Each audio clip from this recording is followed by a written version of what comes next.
বছর ঘুরে আসে নতুন বছর, এক বিপিএল থেকে আসে আরেকটা। প্রতি বছরই কর্তাদের মুখে শোনা যায় এবারই হবে ইতিহাসের সেরা বিপিএল, কিন্তু বাস্তবতা পুরোই উল্টো। 12 নম্বর আসলেও যে কোনো নাটকীয়তা নেই, ব্যাপারটা এমন নয়। তবে ধীরে ধীরে সবকিছুকে পাশ কাটিয়ে অবশেষে খেলাটা মাঠে গড়ালেই যেন বাঁচা যায়, যেখানে মাঠ আর মাঠের বাইরে সবখানেই দলগুলোর লড়াই স্পষ্ট। ফ্র্যাঞ্চাইজি ইস্যুতে এবারের বিপিএল কিছুটা রং হারালেও সবশেষ খবর, ফিক্সিংয়ে জড়িত থাকা ক্রিকেটাররা এবার আর খেলা তো দূরে থাক, আশপাশেও থাকতে পারবে না। তার মানে এবারের বিপিএল হবে সত্যিকারের মাঠের খেলা। একই সাথে দীর্ঘ সময় পর এবারই ফিরছে সেই নিলাম পদ্ধতি। কয়েক দফা পিছিয়ে সেটা হচ্ছে 30 নভেম্বর, তবে তার আগে দলগুলোর ডিরেক্ট সাইনিংয়ে দেখিয়েছে Munshiana. Defending champion Fortune Barishal নেই এবারের আসরে, তাই তো শুরুটা করা যাক সবচেয়ে পুরাতন ফ্র্যাঞ্চাইজি রংপুর রাইডার্সকে দিয়ে। বড় বড় তারকাকে ওরাই তো বিপিএলে নিয়ে আসে নিয়মিতভাবেই, তবে এবারের স্ট্র্যাটেজিটা হয়তো একটু ভিন্ন।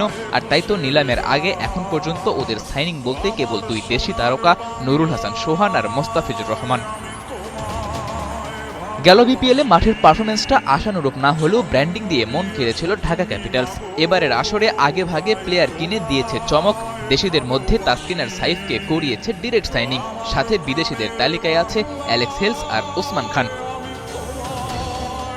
বিপিএলকে কিছুটা হলেও যেন রঙিন করার দায়িত্ব নিয়েছে নবাগত নোয়াখালী এক্সপ্রেস।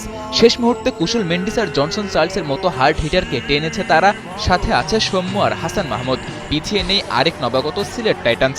সরাসরি চুক্তি সেরে রেখেছে মিরাজ আর নাসুমের সাথে। আর বিদেশিদের মধ্যে টাইটান্সের ডেরায় আছে পাকিস্তানের 2 তারকা সাইম আইয়ুব, মোহাম্মদ আমির। বিপিএল এর আরেক আলোচিত দল রাজশাহী। গেল আসরের ওই ফ্র্যাঞ্চাইজি বিপিএল কে করেছিল কলঙ্কিত, এবারে বদলেছে মালিকানা দলটাকে নিয়ে, তাই স্থানীয়দের স্বপ্নটাও বড়। ইনফর্ম 2 টাইগার তারকা নাজমুল শান্ত আর তানজিদ তামিমকে দলে ভিড়িয়ে রাজশাহী ওয়ারিয়র্স চোখ রেখেছে শিরোপায়, তবে বিদেশি সাইনিং এর নাম এখনও প্রকাশ করেনি দলটি। প্রায় সব দল যেখানে অভিজ্ঞদের দিকে হাত বাড়িয়েছে, চট্টগ্রাম সেখানে দলে ভিড়িয়েছে 3 ইয়াংস্টারকে। বাংলাদেশি তানভীর আর শেখ মেহেদির পাশাপাশি পাকিস্তানের আবরার আহমেদকে ডিরেক্ট সাইনিং করিয়েছে চট্টগ্রাম রয়্যালস। সব মিলিয়ে বিপিএলে এখন পর্যন্ত নিলামের আগেই প্রায় 19 জন ক্রিকেটার পেয়ে গেছে নিজেদের ঠিকানা। শেষ দিনে দল পেতে পারে আরও 2-1 জন তারকা। এরপরই হবে সেই মেগা নিলাম, যা মাঠের খেলার চাইতেও হতে পারে রোমাঞ্চকর। সাদাতুর রাফি, 71।